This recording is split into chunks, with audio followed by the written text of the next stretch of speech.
Hey everybody, welcome to Dad Casual, where full-time dads and casual gamers come together to discuss everything we love about the games we wish we had more time to play. Thanks for being here. If you would, please take a moment to follow and subscribe on YouTube, Instagram, Twitter, and your podcast platform of choice, and maybe even just leave us a review. And if you ever have any questions, topics, or thoughts, feel free to email dadcasualpodcast@gmail.com or hit us up on Twitter. We'd love to hear from you. And without further ado, this is Dad Casual.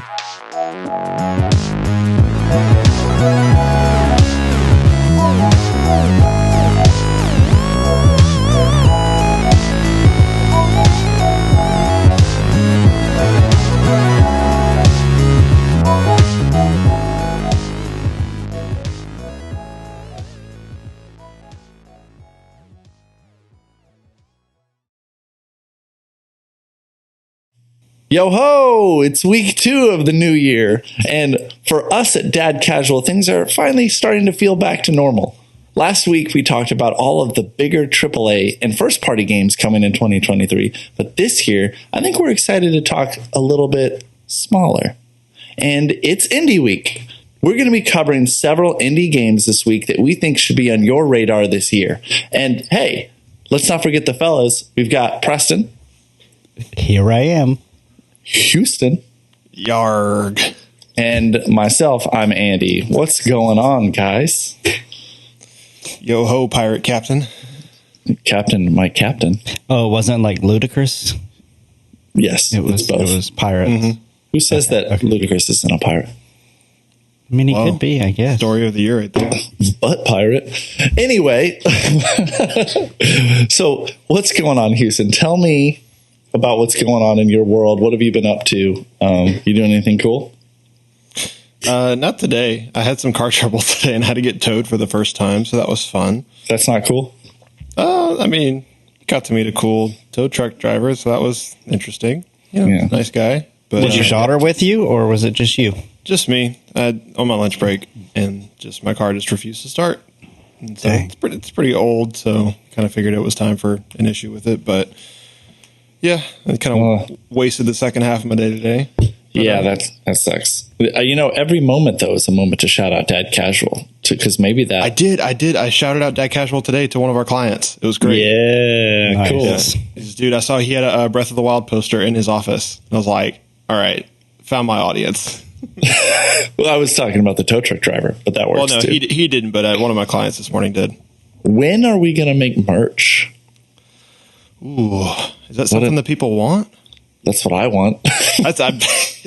Yes, I would rock my own merch. I would have a Dad Casual dad hat. I would wear it around and people might be like, what is that? And I don't know. Anyway, Preston, how about you, man? What's going on? Not much. Just back to work. And then we have off next week for Martin Luther King Day. And then Andy and I are going on a dude's cruise with some other guys. Gonna play some board games and cruise and drink, so that should be fun. So not much. I just want to walk around. I just want to walk around the cruise ship in a bathrobe and slippers. It's just yes, eating all the lobster bisque. Yes. Did you know I bought onboard internet just so that I could play games on the cruise ship? It's going to be like 5 megabytes down. It's going to be so slow. Yeah, I'll test it. We'll see. All right, so speaking of games, have you guys been getting any gaming time now that, the whole holiday craziness is over? Hopefully we've gotten a little bit of gaming. Well, Andy, after our last episode recording, you and I got some game time in. We did that night. Why don't you tell everybody what's up with that? So we jumped into It Takes Two, which I had already played with Noah, my son, a little bit. We actually got a little farther than you and I got, Houston. So I'm excited to keep going because lately Noah just, he's an 8-year-old. He's too cool for his dad. And so lately we haven't been playing anymore. But I feel like we're going to keep going. I'm excited to keep doing the thing.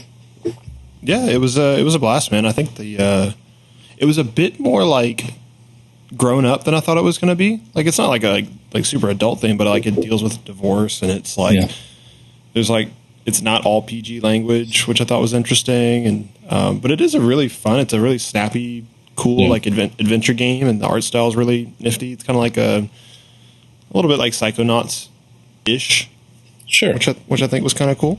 So yeah, I'm definitely interested to get into more of that.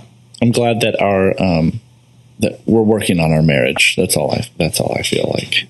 We're gonna be able to get through anything after this. Did you guys finish it or no? Not even close. Okay. Just a couple levels. We finished 2 bosses, so which I think is a good amount. Do you know how long gameplay is? How long to beat the game? I don't know that one, but I'll look it up real quick. Yeah, Preston, that would be a fun one for me and you to play too. I mean, I would play it again just because it is very arcadey and fun, and you work together, but the bosses are fun, and it's silly and ridiculous at the same time. I understand now why it was a lot of places game of the year, and really it's just a really cool experience. Like, sometimes indie games, and we're talking about indies today, can feel slow or sluggish as far as like the gameplay goes. I feel this game is like super snappy. It just feels great. Great to very play. Polished feeling. Yeah. How long to beat says 13 and a half hours on average. Oh, that's not okay. Crazy. No, that's not. Especially, I think it's better that it's shorter for a game that requires 2 people to play. You cannot play this solo. Yeah, I downloaded it and was like, oh, I can't. I mean, I guess if you had 2 systems and then had a controller in each hand, you could technically play it by yourself, but that would be really weird. Well, now I technically have it on PlayStation and free on Game Pass, so I can play it with anybody. So is it cross-platform? I don't actually. It might have been. I maybe could have played with you without. It's an EA game, so I think that there's a chance that it might be. Yeah, but I was glad to have it on PS. It was like $10, so no big deal. Yeah, it was really fun. You guys playing anything else? I'm playing High on Life.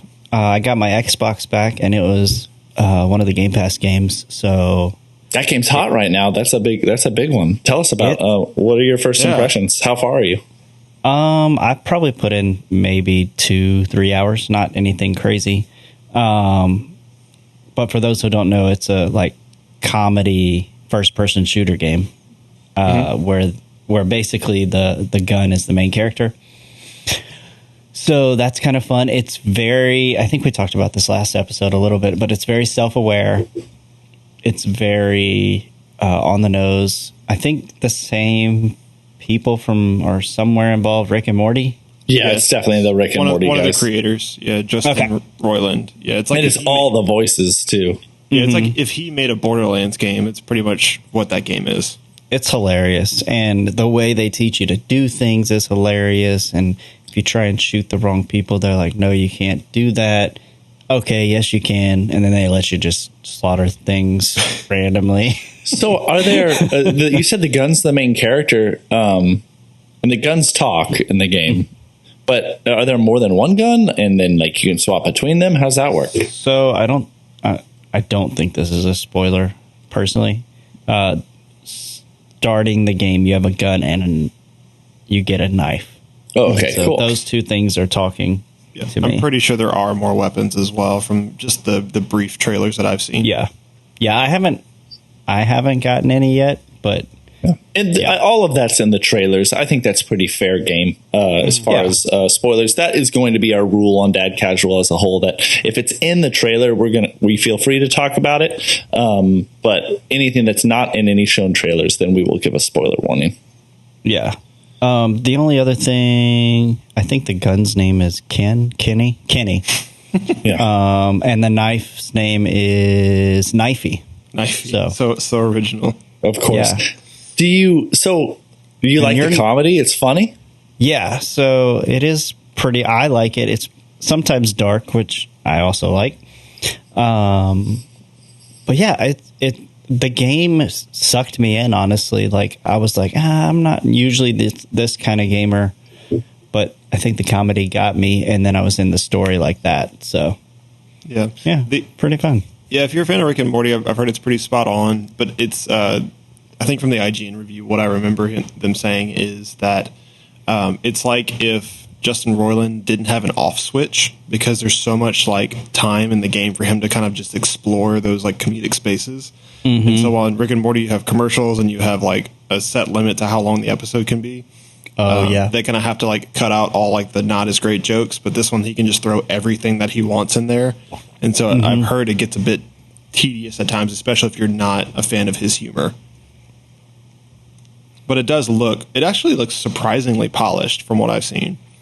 Yeah, like it's a great gameplay too. So the other thing is you can watch four full-length movies in the game from the 90s. Is it theater? I don't know yet. I just read that like in different places you can watch full movies. So it's just full of Easter eggs and weird, just weird. Yes. It's like it breaks the fourth wall, I'm going to guess. And a lot. That's awesome. I don't know. That's fun. That is a little Borderlands-y too. I get that reference, especially Borderlands 2 and Handsome Jack stuff. It's just, I like the comedy, but yeah, it's funny how you say that the comedy, he doesn't have an off switch, because that could be a good or a bad thing. Like you could also be annoyed by that. Like sometimes comedy is good in doses, but like constant berating of the same style of comedy can get I don't know. There is, and I was going to say just last thing on that, there's an accessibility option that lets you turn down the frequency of how much the weapons talk back to you. Okay. And so I don't think you can turn it off completely, but the little quips that are kind of just like randomly thrown in there, I think you can kind of cut back on how much that happens. Sensory overload mode. Yeah. So you would definitely, because my first thought was you definitely need him to talk to you. It's definitely a vital part of the game on what to do, sure, like in the main parts, but there are probably like side jokes everywhere. That's awesome. In the first, so you guys know I like to like relax to play games a lot more than like Elden Ring and God of War. Those games are like, to me, like a lot of thinking when playing, and a lot of like very obviously hard battles and things like that. Sure. With this one, I played the first boss. I guess it would be a boss. And I was like, no, I got to beat this. Like, I was drawn in. So it was difficult. I died probably 3 to 5 times before I beat the boss. So it was a challenge, but it was fun. Look out, we're going to turn Preston into a real gamer. Yeah, I love it. So the game that I have been playing other than It Takes Two that I want to talk a little bit about, and I think I'll just give kind of a quick impressions, but I've almost beat the game, but I would like to give a more formal review maybe next week after I finish the game, is Ratchet and Clank Rift Apart. I got that game for Christmas. It was quite a bit cheaper. When family asks like what do I want for Christmas, I don't often list the $70 games, but I really, really like it. It is so polished and perfect, and like there's so many weapons and the enemies are fun to fight, but I hate even jumping into a but so early. I feel like this game is the first time I've really felt, I think coming off of Elden Ring and off of God of War Ragnarok, I feel like for the first time, like I almost feel like my gaming preferences have changed a little bit. It feels even a little too kiddie even for me at times. Like it's super fun, but like there was a moment while playing where I was like, all the guns are so strong that I could be using any of them. It doesn't even matter what gun I'm using. I could fire any of these at these enemies and they would explode. Like, yes, there's different animations that are happening, but like very few of them have what I felt like was mechanically different gameplay wise. Like, like there are 4 guns in the game that like make some kind of helper. Like, there are 3 guns that like freeze enemies in a different way, but they're the same thing. There's 3 guns that like are more of like a mass, like there's a lightning gun and like a blades gun that like hit lots of enemies. So that like if you want to like if you're surrounded by tiny enemies, and then there are like 3 guns that are like they'll like, oh, you've got one major boss and you want to do as much damage to one target, and like it doesn't really matter which one you use, and it's cool for like your preference and your play style. And I've really tried to max out and level up every weapon all the way to its full. So like all of my weapons that are like max level, I have dished out up to my like second. Like you have like equipment loads. I've put it on my secondary one, and only the ones I want to level up I put on my primary. And so it's forced me to use different ones. But then I'm like, I've just felt like it kind of hasn't changed how I play. I just keep doing the same thing. And the enemy variety is kind of the same thing. Like there's just guys you're shooting. And I really enjoy it. It is funny. I think my son would love it. I want Noah to play it so bad if he could ever get off Fortnite and Minecraft. But I think it's great. Insomniac is an incredible game developer, and they just make the best games. But I think for the first time, it's just not. I'm not the target demographic, maybe. And it makes me think like out of it. Yeah, and it makes me think like, okay, like Banjo-Kazooie is one of my favorite games growing up. If I like were to try to play that today, maybe just because I'm a 30-year-old now, I wouldn't call it one of my favorite games ever, because it's nostalgia that makes me say that, not actually that I love that now. Does that make sense? Mm-hmm. Definitely. I actually, this is one of the only games, I've said this before, that I've 100%ed, and like not just like got the platinum, like I actually got literally everything in the game, which is I think probably the only time I've ever done that.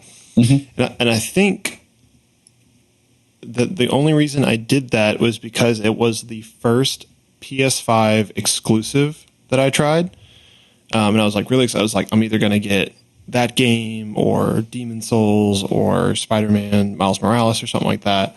And so Ratchet and Clank being like the full-on like $70 like fully fleshed out game, I went for that. And I didn't have a whole lot of history with Ratchet and Clank beforehand, but I think just the newness of, one, that game series, and two, it being an actual like the first truly like it takes advantage of all of the PS5 can do exclusive, kind of drew me to that. And I just it was easy enough. I don't think the barrier to like difficulty was too high. So like I felt like I could 100%, whereas something like Elden Ring or whatever, like that's just so unattainable to me. And so I did have a fun time with it. It's just I don't even think it's in my top 20 games of all time though. That way. Again, I am having fun, and I'm still going to beat it. And the time to beat on it is like 12 hours, and I've probably put like 9. You know what I mean? Like it's great. Like I do love it, and I would totally with that limited amount of length, I'd be like, play it, especially now that it's down to like under $30. Like pick it up, totally worth it as a PS5 exclusive. It is beautiful, and yes, it totally takes advantage of especially the DualSense controller. Awesome, like the controllers, the half full, that's great. That would be the game, honestly. So. Yeah, like, and play it with your kids. Definitely. I need to get a mini controller for Rhett. Do they have one yet? Yeah, I thought they put it out. Maybe they did. Yeah, that'd be awesome. I'm looking. So we do have a little bit of news, and then I want to spend as much time we can on indies. So I want to get through. We have just a few news stories of the week that I thought were worth mentioning. One of them is the reviews are in for The Last of Us, the TV series that's being produced by HBO, not the game. But it is the show inspired by and based on the video game that's played by Pedro Pascal. And who plays Ellie? It is... I just read her name. She's from Yes, I just had it too. Bella Ramsey. That's right. Bella Ramsey plays the teenage Ellie in it. And...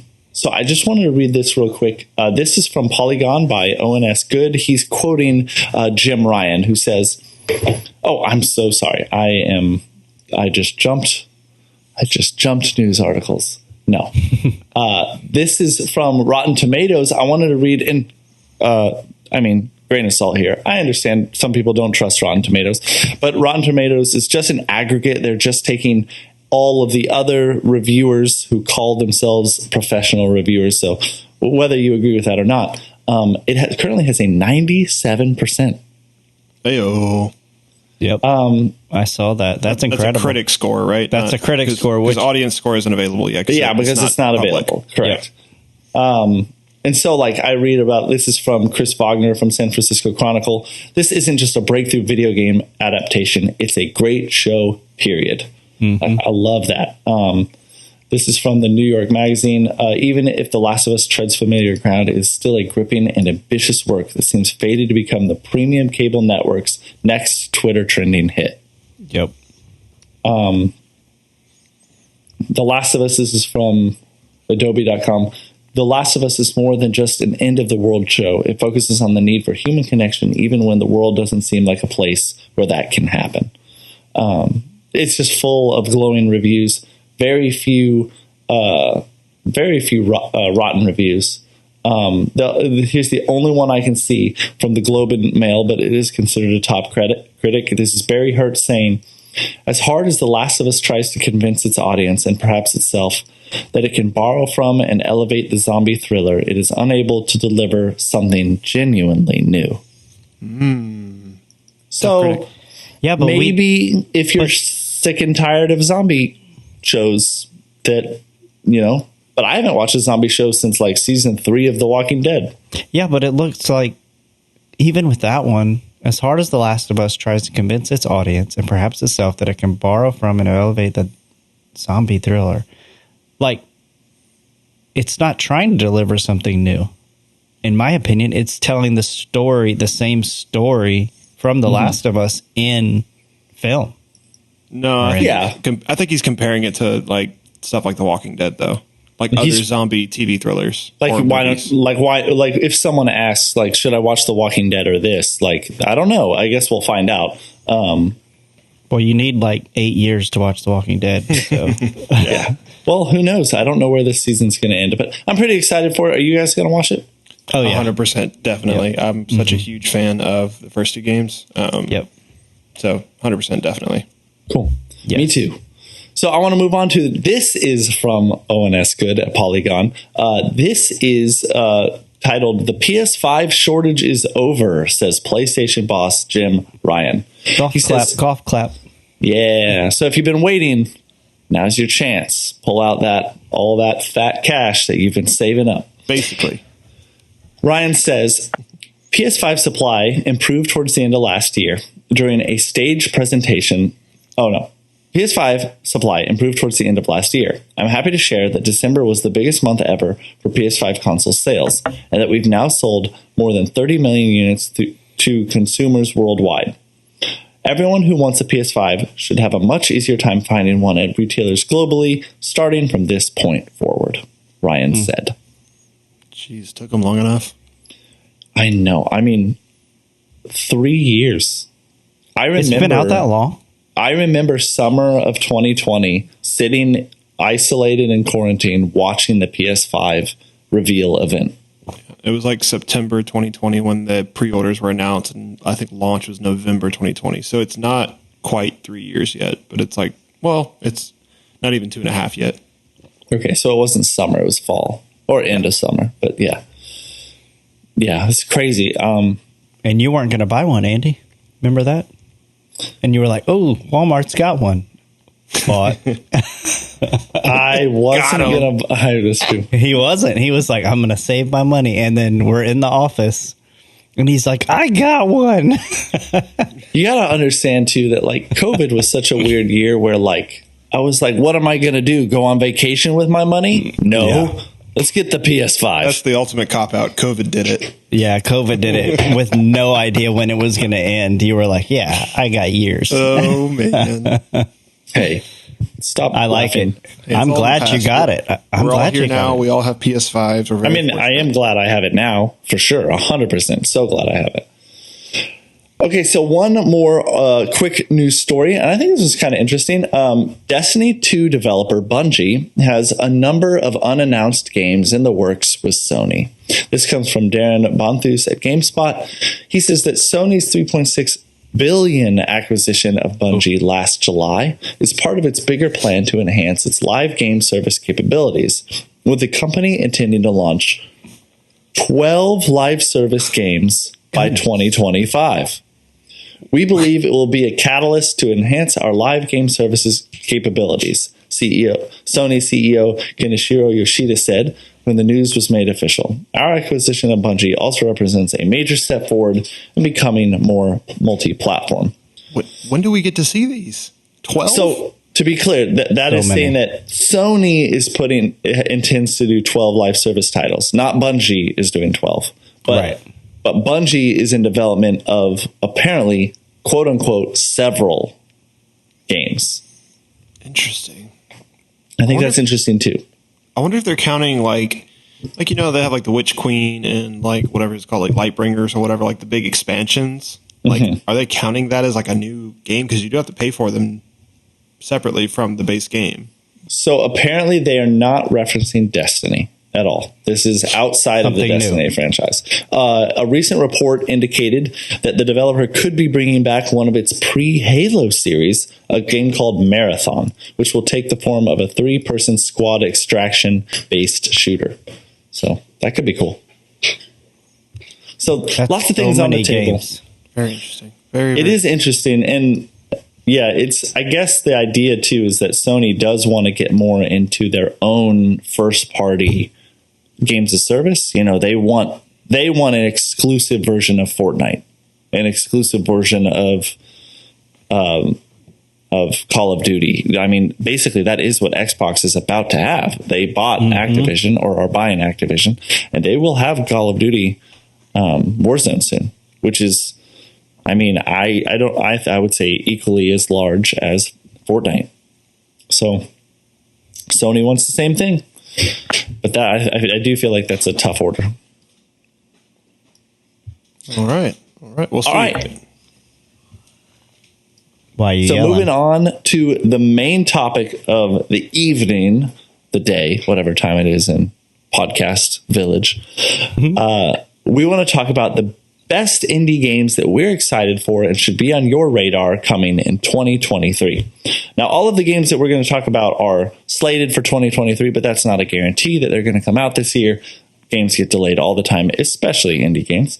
But a lot of these seem really cool. And I think maybe we just go one at a time, shouting out a few games that we think look really, really cool. And if you know our description, perks your ears up, you think it's kind of exciting, go wish list it on Steam or PlayStation or Xbox Store, or just go check them out online. Watch the trailer. We think a lot of these games seem cool. So, which one do you guys want to do us the honor of throwing out a first game? I'll do it. Angerfoot. Angerfoot. It's by Devolver Digital. They put out a lot of cool games. We've been talking. We should be backed by Devolver. We talked about so many of their games. Wait, did they do Broforce? Is that them? Yes.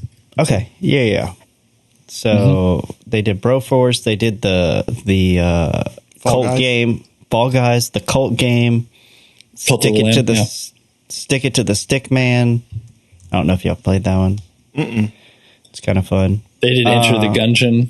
Yep. Their biggest game theoretically is Fall Guys, but they sold the rights to Fall Guys to Epic Games. Gotcha. Return to Monkey Island. Yep. They're a publisher, to be clear. They're not a developer. Right. So this game, this is on Steam on there where you can pre-order. It says, Angerfoot is a lightning-fast, hard bass blast of kicking doors and kicking ass. Crash through the caffeine-fueled fever dream of Bleep City, putting the boot to a menacing something, I don't know that word, of merciless gangsters. So it's a first-person shooter, it looks like, but you can also use your foot to kick down doors and kill what looks like some kind of crazy Teenage Mutant Ninja Turtle looking things and alligators, and I don't know, but it looks fun and the music sounded crazy. Should check it out for sure. Dude, I love a good soundtrack in a game. I feel like it makes such a difference. Oh, for sure. Oh man. There's an enemy. I'm seeing some of the screenshots. There's an enemy where its head is a hand giving you the middle finger, but that's its face. Yes, that's amazing. this is it very much like High on Life vibes. Mm-hmm. Yeah, it's this first person. I love it. Like you're shooting, but every other move is that kick. Boom, boom. You're just kicking indoors and kicking in faces. Very irreverent, gory, a lot of curse words. Yep. I can't wait. Yeah, it's definitely, it's funny too. Devolver has their style. When you see their games, you're like, oh, yeah. Yep, that's probably a Devolver game. 100%. And that looks awesome, man. Very cool. Can we talk about Knuckle Sandwich? Bro. Please. I got to look this one up. So this is from the Kotaku list of 30 indie games you should know about releasing in 2023. I think you should definitely watch the video because the what drew me to it is there's a very large plethora of art styles just kind of all smashed into one. And it's not just art styles, it's gameplay styles. So there's like a top-down like adventure style game like Zelda-ish. And then it goes into like RPG elements, and then there's like Undertale, like side-scrolling bit animation kind of things. Here's what this article says. It says, Knuckle Sandwich has a lot going on. While watching trailers for it, I was caught between comparing their turn-based RPG to Undertale, then seeing something that made my mind go to WarioWare. So yeah, I said that earlier as well. I thought of WarioWare as well, because it looked like there was a bunch of mini games. So yeah, it kind of goes on to explain a little bit more about it. But yeah, it's just a big mashup amalgamation of like 2D, 3D, pixel art, hand-drawn stuff, different gameplay styles. It just looks like a little bit of everything, which seems really, really fun. And it seems very fast-paced, which is also kind of appealing to me. Always At times it reminds me of, did you already say this, but it reminds me of like Undertale. Yeah. Myself and this Andy Brophy, the article writer on Kotaku, said that as well. Yeah, this feels like if you're an Undertale fan, like this is the one to look up. Or WarioWare, either or. WarioWare, yeah, crazy. Very, very cool. Very wild looking. So the game I wanted to shout out was a game called Berserk Boy. Berserk Boy, I think, looks pretty cool. It, to me, looked like a beat 'em up. It had like these just really eye-grabbing graphics for me. And it has like a co-op Ninja Turtles vibe to it. They describe it as a side-scrolling action platformer. And it's published and developed by a company called Big Sugar. It just looks so fun, and I love the co-op aspect of it when you're watching the trailer. Berserk Boy, like you have these different moves. It's kind of got like a semi-pixel graphic look, but it's still very polished. It doesn't look super pixely. It's like a very advanced like bit art. Correct. I would call it more like a bit art. And the cover is definitely like eye-grabbing to me. And I love like the moment I saw the 4-player co-op with the pick your character on the where we each can all play together. I was like, I am in. This looks awesome. It looks like Sonic meets Mega Man. Yeah, I said the same thing. It's got a Mega Man-ish vibe. If Mega Man could also be, were there co-op? No, I don't think that's definitely not a main mechanic of any Mega Man game that I'm aware of. The way he's like grinding on rails and then dashing across and shooting and different weapon upgrades and it looks really, really cool. Boss battles. Yeah. Sonic and Mega Man is in almost like a cyberpunk-y feeling too. Really cool. I think it looks fun. Check it out. Berserk Boy. That one does look fun. Really hot right now. It seems like it's been hot for a minute. But yeah. So the next one that I liked was The Plucky Squire. And I did not do this on purpose, but I just looked up the publisher, and it's Devolver Digital. There you go. I had no idea. You have a brand. I have a brand. But this you one, should just like play just their games. Just their games. All right, Devolver Digital, if you're listening, I'd like to play all of your games. It reminded me of, what was that game? Andy, you bought it for me for Christmas a few years ago. What was it called? Cuphead. Yeah, that's great. So it has that vibe, but then it also has a top-down, and then it also is 3D. It's like you're in a storybook, and then you're not, and then you're... Oh, that's cool. And the graphics look pretty clean. I really, I'm watching a video right now as you're talking about it. yeah. So it's Just keep watching, Houston. It changes. yeah. So the whole premise is you jump between 2D and 3D realms to save your friend. This is from Steam. Storybook characters discover a three-dimensional world outside of the pages of their book and must jump between 2D and 3D realms to save their friends. So there's no actual release date. It's just saying 2023. But this one looks incredible, and I think it's coming to the Switch. I think the Switch. Hold on. It's all systems. Yes. PC, PlayStation 5, Xbox Series X and S, and Switch. Yeah. So I waited till the end of the video, and my jaw literally dropped as we're talking. It looks incredible. So it goes from this really advanced looking 3D world, and then you open up a book, and then you're playing a 2D character kind of running across a book, and then he jumps out of the book and becomes 3D, and then it looks like a Link's Awakening, and it's incredible. The thing that I kept thinking about when watching it was if you played Mario Odyssey, there are frequent areas where you go from 3D to you jump into the wall and it's a 2D Mario game now, but you're still in the 3D world. So you're running around, but it's the 2D plane of a building, and then you hop out of that. The game feels like it took that concept to the moon. With it. Yeah. I'm going to do that the whole game. This is probably the coolest one that I've seen so far, too. Yeah, it looks really cool. So what's the name again, Preston? It is called The Plucky Squire. The Plucky Squire. So if you're listening, definitely check that one out. I think it looks really cool. All right, Houston, you're up. I think you had this one on your list, too. Let me find it real quick, because I don't actually know a whole lot about it, but I remember it looking cool. Cocoon?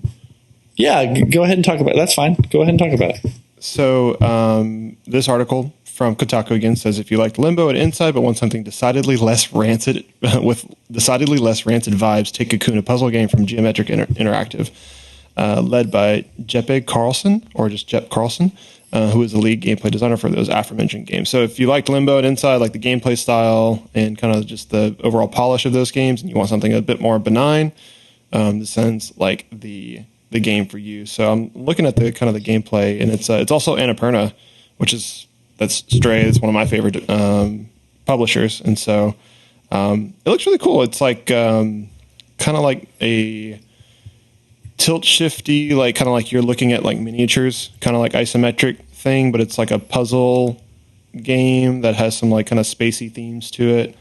Cool synthy soundtrack. Yeah, I think it looks like a really cool, really well polished game. Nice, good one. I'm into it.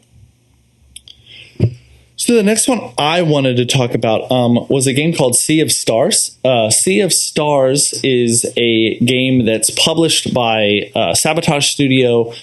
This is the same studio that did a game called The Messenger. The Messenger was kind of this famous action side-scrolling RPG, but that really focused on retro combat. It feels like something you would have played on the Super NES, the SNES, but it's very polished. And The Messenger was cool. I didn't play the game, but I was aware of it. It didn't really look like my cup of tea. Sea of Stars kind of has a bit of a I would call it like a Final Fantasy Tactics or like Legend of Mana. Yeah, well, I didn't play Legend of Mana. That's a throwback for sure. Way back. Secret of Mana, sorry. The Secret of Mana, that's right.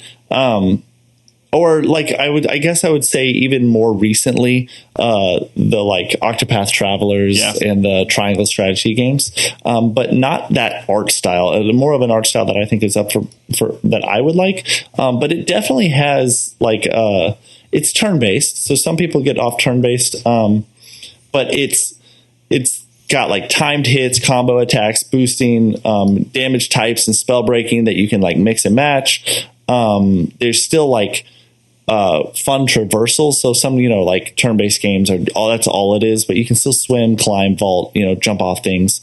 And the adventure looks cool, and it looks like it's got a pretty art style. It definitely seems like a Switch game for me. I don't think it's exclusive to Switch. It might be. No, it's coming to all systems as well. Okay, cool. Nice. But Well, except for Xbox. Womp it womp. feels it feels to me like a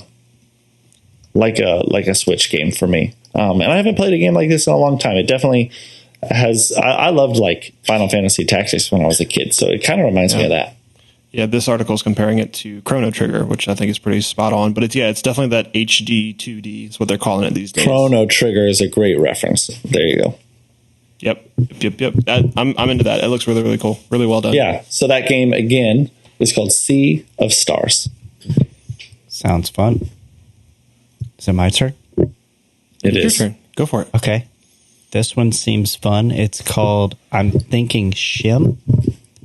SCHIM. Mm-hmm. And it is about jumping from in and out of shadows. It's a really weird concept. I don't know exactly what you're trying to do in the end, but it looks puzzle-like, and I love puzzles. On their description, it says, what is a shim? A shim is the soul and spirit of an object, thing, or living being. Everything in the world has one. A shim should never be separated from their thing. This does happen to your shim. Oh, so you're trying to get back, I guess. The shim who is attached to a human being is separated from him early on in the game. So basically what you have to do, it's a 3D platformer, and you can only move in shadows. And so you can like jump through to shadow, but the shadows can be of anything. So the world, instead of being in the regular world, you can only be in the shadows. So as people move, as cars move, as the sun moves, you can jump from shadow to shadow. Cool concept. Never seen it done. Oh. Yeah, it's trippy. When you watch it, it's cool. Yes. Love it. That sounds really fun. I'm actually not looking at it right now, but that concept, this is my inner nerd showing. There's a character on My Hero Academia that he only can exist in shadows. Like the character himself has like this power, and the power is like this other entity, and it's like a living shadow. And so that kind of reminded me of that. So it sounds pretty neat. It looks pretty awesome, and you can change. I forget how it is, but it's like a four color tone type thing, and you can change all the colors for whatever you want. So the game it's really abstract looking. Yeah, super abstract. So I don't know. I'm excited about that one. It looks puzzle like, which I love so much. Very cool. I'll give y'all one more if that's cool. Yeah.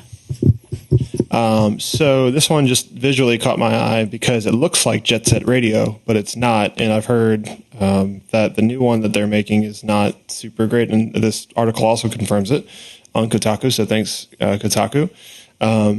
This one is called Bomb Rush Cyberfunk. Rush Cyber what? Cyberfunk. All one word. Okay. And it is what they're calling a spiritual successor to Jet Set Radio. So it's like an action sport, like team racing type of thing, but it's also like open world. So like it's like Jet Set Radio meets Tony Hawk meets like SSX Tricky because there's skateboarding, but there also looks like there's like parkour and like freestyle something. Yeah. And like you can like do like the soap shoes thing and kind of like grind on rails just with your shoes, which is kind of cool. Yeah. Looks like there's some like graffiti elements and like maybe even kind of like a heavier story to it, that it's not just like a racing challenge game. So what would you call this artwork? I would call it like a 3D cell shaded. Yeah, it's like cartoon style. Yeah, but if you're familiar with Jet Set Radio, go look up some images of that. It's actually a lot of bit reminiscent of that. So that was an old PS2 series, like era game. So yeah, if you're into that, and it seems like it's very loud, bright, colorful, really fast paced, kind of challenging. Looks I don't know. I think it looks fun for that audience. Yeah, I think it's unique and different and really fun. A lot of really different indies coming out this year. I feel like 2023 is like going to be a really good year for both AAA and indie. Like, a lot of people seem like they're pushing some boundaries this year. Yeah. And I think, to me, that's what indies represent. Indies represent games that are different and push the boundaries. They can't, they want to stand out from a AAA. And so the only way to do that is to be a little bit different and out there. And we got a few more minutes. You want to each do at least one more? So, yeah, I can do another one. Or Andy, you want to do one? I got one. So I wanted to talk about a game called Gunbrella. Whoa. So definitely look up Gunbrella. I think I remember seeing Gunbrella at maybe the Game Awards. It's again, hey, Devolver, another shout out. The company though that developed the game is Doinksoft, which is like, yes, that's such a good name. Such a hilarious name. Gunbrella is described as a noir punk action adventure. And when watching the trailer, it has super stylistic. It's very like Western cyberpunk. And it's got a little bit of a side scroller action RPG. And I would almost describe it as like, it's kind of like single player. What's the game you love to play, Preston? Mario Maker? Oh my god. Broforce. Broforce. It looks like Broforce. Like when watching the gameplay and the shooting and the mechanics and the fighting the bosses, it reminds me of Broforce, but with a storyline, and it's an action adventure. And it even has potentially like if Broforce and Hollow Knight, made a baby. And so that's right up my alley. That's another one, by the way, that I wanted to shout out, because technically Team Cherry, who makes Hollow Knight, they are totally an indie team. They're 3 people in Australia. Jeez. Like, how 3 people can make that game is crazy. But I'm waiting for the sequel, Silksong. I've just already talked a lot about that, so I don't want to go into details. But apparently this year, Hollow Knight Silksong is supposed to come out, and it'll be a Game Pass game. So that's a 2 for 1. I thought I'd throw that in. Throw that in for this year as well. I'm very, very excited. I mean, to say that an indie game is one of my top overall games I'm excited for this year is, I think, a big deal. As it should be. I think that's a really cool thing. I got another one lined up that I remember seeing a while back that I haven't heard anything about in a little bit. Season. And so... yeah. This one seems pretty interesting. So here's the description. Scavenger Studio has been teasing Season for a while. It's gained a lot of recognition for its vibe, gorgeous visual style, and its featuring of a black protagonist. The game follows Estelle as she seeks to document information about her village before a cataclysmic event destroys it and every memory of its people that have it. I said that wrong. And destroys it and every memory its people have of it.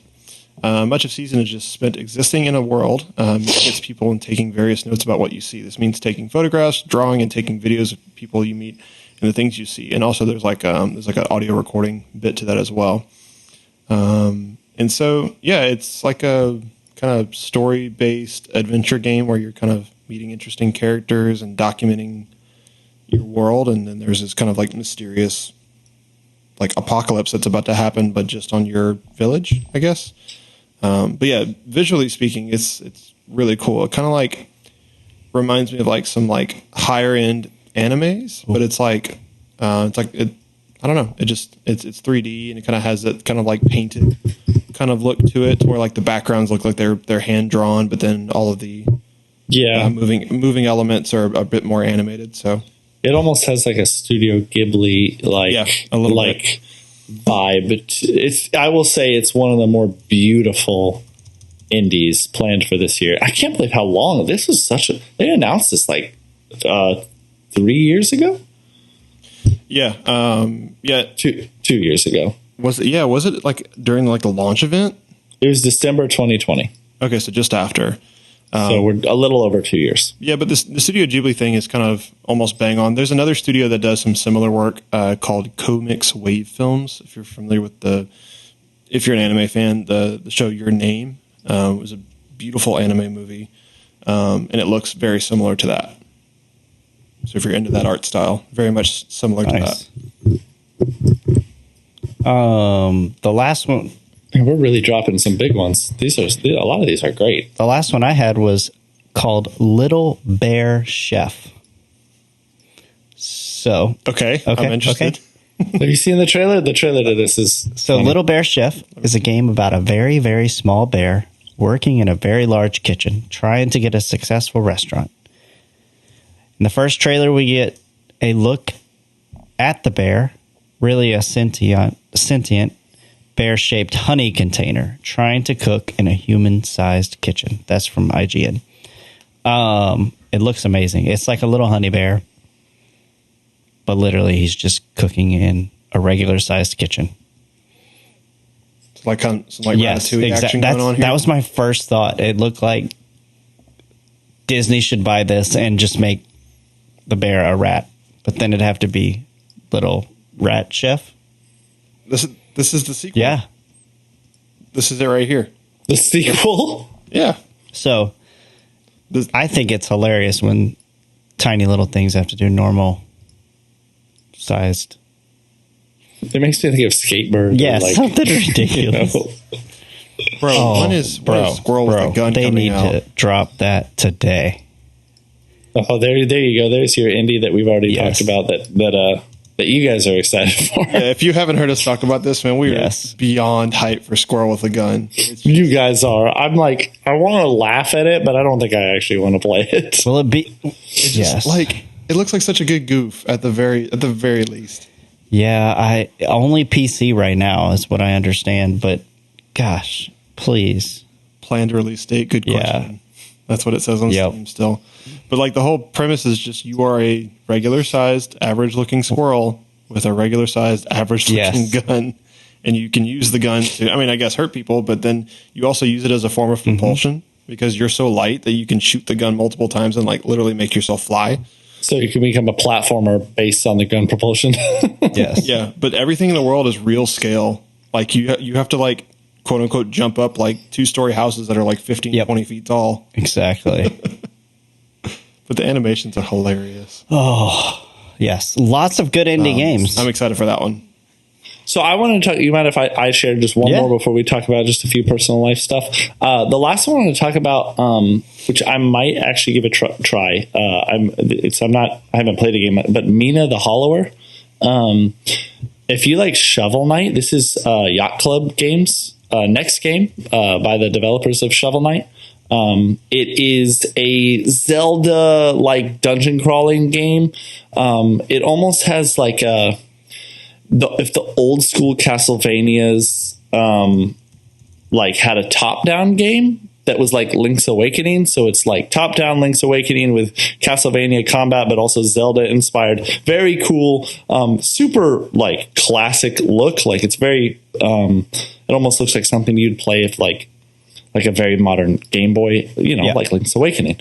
But I think it looks really cool. And if you like those old school Zelda styles, I just love how the Shovel Knight guys make really good games, but they always are going for this like nostalgia style. Like Shovel Knight was like probably more Mega Man, and then like they had that other game Cyber Shadow, which was like Ninja Gaiden platforming. So I don't know. I think it looks really cool. Mina the Hollower, it looks cool. Yeah, I'm into it. All the fun things. So just before we sign off, we always like to, at the end of our episodes, talk a little bit about, dad life, how things are going, maybe what are your current struggles and how are you getting through them? And then maybe anything cool you've done. I know like Houston, for example, dropped recently that he went to a local bar arcade, and I really want to hear about it. Heck yeah. So my 9th wedding anniversary was last week. Congratulations. So, thank you. Thank you for the credit. Yeah. Congrats. No credit until you get to 10. Sorry. Damn. Double digits or bust. So yeah, me and my wife, we didn't do any big trips. We just kind of stayed at home and kind of saved a little bit of money, but we kind of just we still had a nice time, had a good dinner. We went to go see a movie. But then, yeah, part of one of our nights was we've been planning for a long time and just for whatever reason couldn't get in or like didn't have the time to. We went to this place called B Arcade, and so that's relevant to us because we live in Baton Rouge, so BR and then arcade. But it's a bar and arcade combo, actually owned by a mutual friend of the show, Cave. So shout out to Cave. Cave. Shout out. He's one of the co-owners, and so it's a bunch of really cool vintage arcade cabinets. and some pinball machines, which I think is super cool. And you go and you pay a $5 cover, and you get to play anything from the OG, like Donkey Kong and Donkey Kong Jr., to Centipede, to Gauntlet, to I don't know what else. They have like the Terminator game with like the gun, like that actually like feeds back and like actually like has the haptic feedback to like push back on you when you shoot. They have so much stuff in there. It's just there's probably like 30 arcade cabs, or arcades. I think they're just known as arcades in there. So yeah, we had a blast doing that and played some pinball, which I had never really done before, except maybe like once or twice in my life. Played the Godzilla one, which was definitely the best one, right next to the Iron Maiden one, which is also a trip. But yeah, that's awesome. We had a blast there, and I definitely recommend that all three of us go at one point. Yeah, I want to bring my wife. I want to go and we with do her like as on a date and go with you guys too. Yeah, then we can all talk about it. Talk about how we own Preston at NFL Blitz. Oh, destroy y'all. There's also NBA Jam. Yes. Like the OG.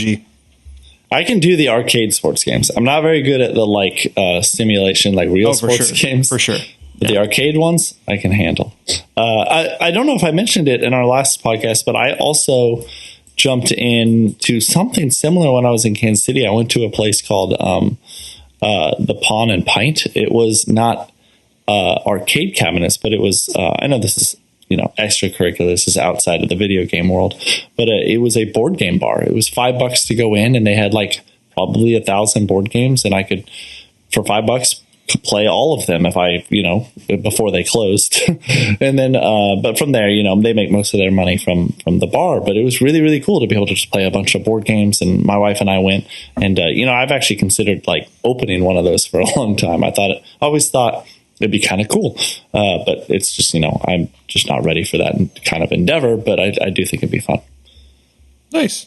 Very cool. I think you may have briefly mentioned that like outside of the podcast, but it's cool to hear about it. Yeah, it was really, really fun. So it's kind of a similar vibe. Yeah. Preston, what about you, man? What you been just up to? After the holidays, it's been nice and chill, honestly.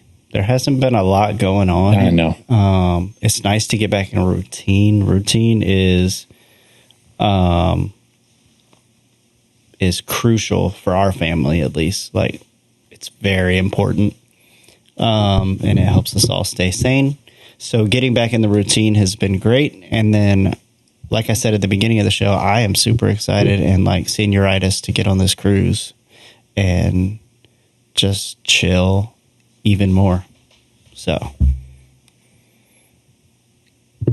Yeah, I hope y'all have a ton of fun on that, because I think there's a couple of people that I know going with y'all, right? A few people. I think there's 6 guys going. And to be fair, listeners, they did ask me multiple times if I wanted to go, and I had to decline for several reasons. So they're not just like, all right, yeah, we're going on a cruise. Peace out, Houston. Yeah. Yeah. I mean, they might have. Yeah.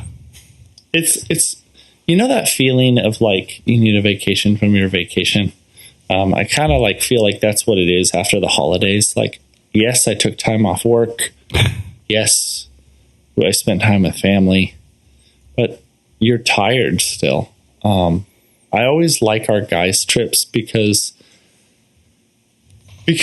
I think when you're not with your family, you're with people, but you're also still alone if you want to be.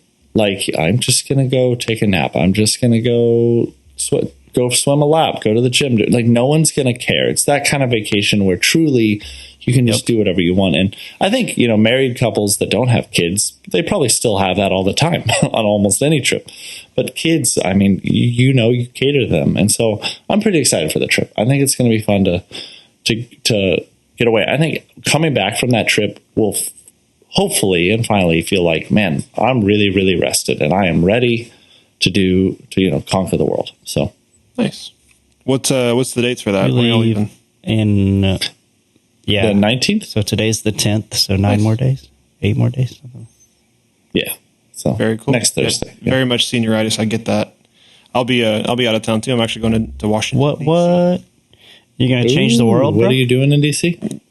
Going to go see all the monuments. Yep. Going to go change the world. Gonna write some bills. Just going to throw them at people. Yeah. See what happens. You're going to see some dead presidents and spin some dead presidents. Got it. There we go. Ayo. No, I got a gig up there, so I'll be there for a few days, intersecting when you guys leave for your trip. That's awesome. Well, then you're going to be making some Dead Presidents. Hey, if you got a gig, collecting, kill it. No, don't say that. Oh, yep. Nope. We're banned. Right. Well, cool.